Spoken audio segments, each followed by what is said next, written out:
The three different regions are increasingly united under global economy, and this brings us to a new challenge. The question is, whose blessing the increased globalization will be? Of course, it should be of everyone's, but at least it is not, unfortunately, viewed as such. The denial of European Constitution referendum by the French and the Polish people, the public, I guess, both the French and the public of the Holland, viewed as such that globalization is sometimes, could be against them.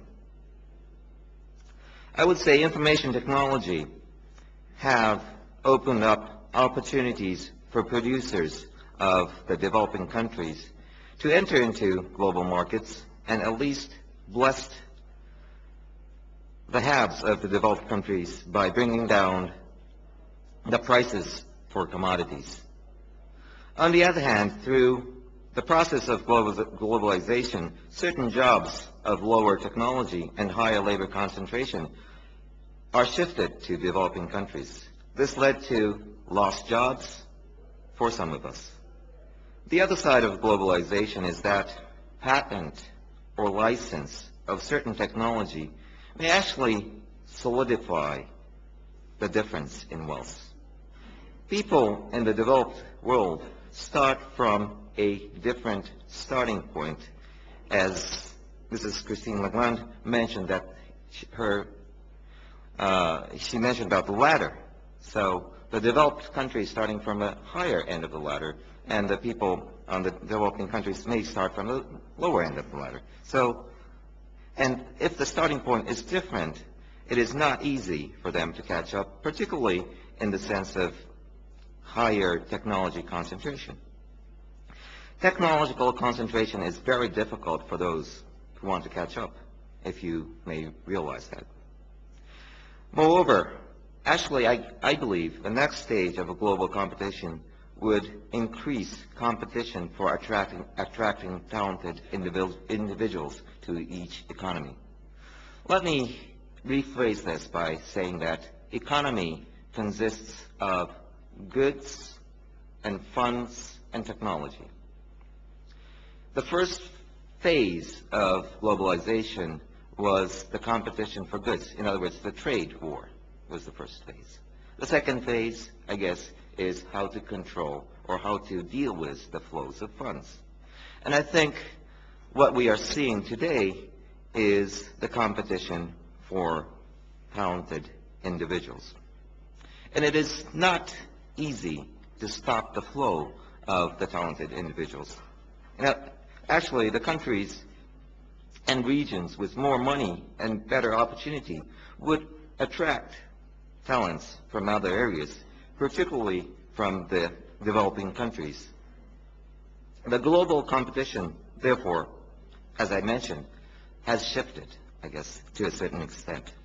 And I believe, at least today, it is the United States of America that is leading in this global competition for talented individual. In that they have many universities like Saint Gallen, and they attract many talents from all over the world. And the corporations, I guess, of European corporations and Japanese corporations have become multinational, but still, I guess, the American corporations are more multinational. Thus, in short, I guess it has become increasingly important to coordinate the policies among nations so that the process of globalization will be stable and blessing for every stakeholder. In other words, let me just briefly explain what I'm trying to say in this regard. Imagine if you are a leader of a developing country. You invest in your people, but those for education, But if they leave their country to another country, your investment may be lost. So there may be certain coordination. At the same time, keeping the national interest of each country and each region. No needless to say that, I guess. The internal struggle and opportunity may be similar between the European countries and Japan. So let me, as the title of this symposium is Inspiring Europe, and so far I guess I have just explained how the world today is, and that from now on I have to inspire Europe by discussing about the Japanese experience.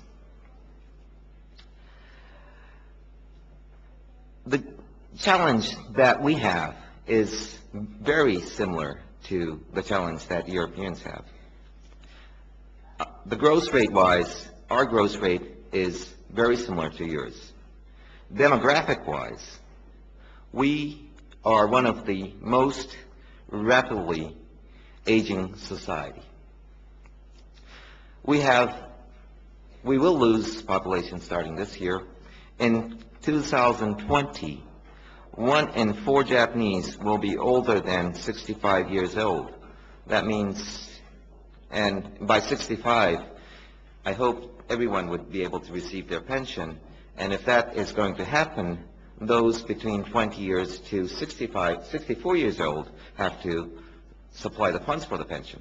And we will only have 2 persons to supply for 1 person older than 65. So that's a big challenge. And also, there is an increased need for medical care as well for the elderly. So how should we cope with that? Oh, could I bring the slide back again, please? I have to explain the